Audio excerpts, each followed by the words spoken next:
Assalamualaikum warahmatullahi wabarakatuh. Kembali lagi bersama kami di channel Sejarah Singkat. Channel ini akan membahas tentang peradaban, asal-usul, dan fakta lainnya. Untuk itu, simak video ini dengan baik.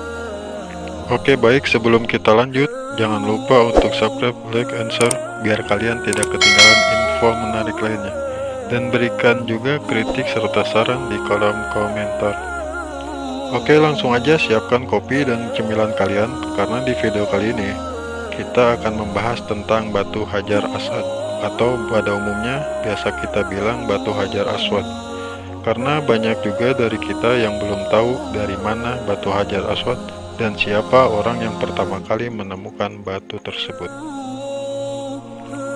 Hajar Aswad maknanya adalah batu hitam. Dulunya batu hitam ini berada di surga. Akan tetapi dibawa turun oleh malaikat Jibril ke dunia dalam wujud batu meteor. Ketika itu Nabi Ismail alaihissalam diminta oleh Nabi Ibrahim alaihissalam untuk mencari sebuah batu yang memiliki bentuk khas dan pantas untuk dimuliakan, untuk dijadikan penghias Ka'bah. Ketika mencari batu yang itu, Nabi Ismail alaihissalam melihat cahaya jatuh dari langit, dan Nabi Ismail pun mengikuti arah batu itu terjatuh. Sampai akhirnya Nabi Ismail alaihissalam menemukan batu tersebut. Maka karena bentuknya yang unik, Nabi Ismail alaihissalam mengambilnya dan memberitahu kepada Nabi Ibrahim alaihissalam bahwa batu itu dia peroleh melalui malaikat Jibril. Batu itu kini ada di salah satu sudut Ka'bah yang mulia, yaitu di sebelah tenggara, dan menjadi tempat awal dan akhir untuk melakukan ibadah tawaf di sekeliling Ka'bah. Ketika mengunjungi batu hitam tersebut, umat Islam harus mengucapkan suatu tirakat yang artinya kira-kira demikian: Ya Allah, kepadamu aku datang memenuhi panggilanmu, sambil mencium batu Hajar Aswad itu yang menyimbolkan kedekatan umat dengan Allah Subhanahu wa Ta'ala.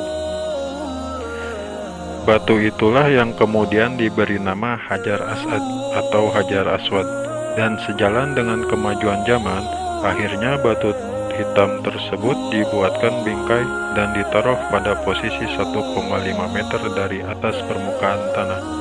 Batu yang berbentuk telur dengan warna hitam kemerah-merahan, di dalamnya ada titik-titik merah campur kuning sebanyak 30 buah. Dibingkai dengan perak setebal 10 cm. Konon bingkai-bingkai indah ini dibuatkan oleh Abdullah bin Zubair, seorang sahabat Rasulullah SAW. Batu ini asalnya dari surga, sebagaimana disebutkan dalam hadis sahih yang diriwayatkan oleh sejumlah ulama hadis.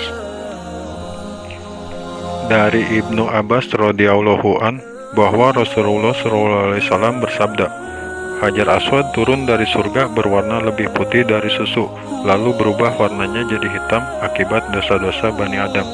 Hadis riwayat Tirmizi, An-Nasa'i, Ahmad, Ibnu Khuzaimah, dan Al-Baihaqi. Maksudnya adalah bahwa sebelum jatuh dalam wujud batu meteor, dulunya batu hitam ini putih dan menjadi hitam karena dosa-dosa Bani Adam. Namun ketahuilah bahwa batu hitam ini kelak akan dihidupkan kembali sama seperti zat-zat hidup lainnya. Hal ini tertulis di dalam salah satu hadis yang berarti kira-kira demikian. Dari Ibnu Abbas radhiyallahu an bahwa Rasulullah SAW bersabda, demi Allah, Allah akan membangkitkan Hajar Aswad ini pada hari kiamat dengan memiliki dua mata yang dapat melihat dan lidah yang dapat berbicara. Dia akan memberikan kesaksian kepada siapa yang pernah mengusapnya dengan hak. Hadis riwayat Tirmizi, Ibnu Majah, Ahmad, Ad-Darimi, Ibnu Huzaimah, Ibnu Hibban, At-Tabrani, Al-Hakim, Al-Baihaqi, Al-Hasbahani. At-Tirmizi mengatakan bahwa hadis ini hadis hasan.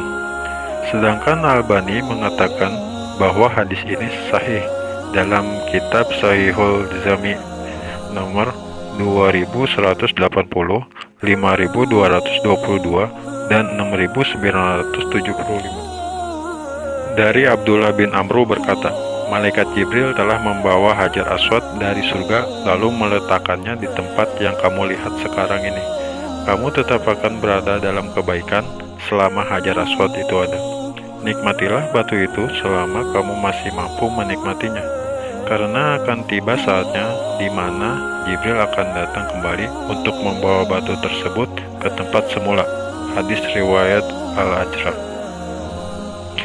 Bagaimanapun juga, Hajarul Aswad adalah batu meteor biasa, dan meskipun banyak kaum muslimin yang menciumnya atau menyentuhnya, hal tersebut hanya mengikuti apa yang dilakukan oleh Rasulullah SAW.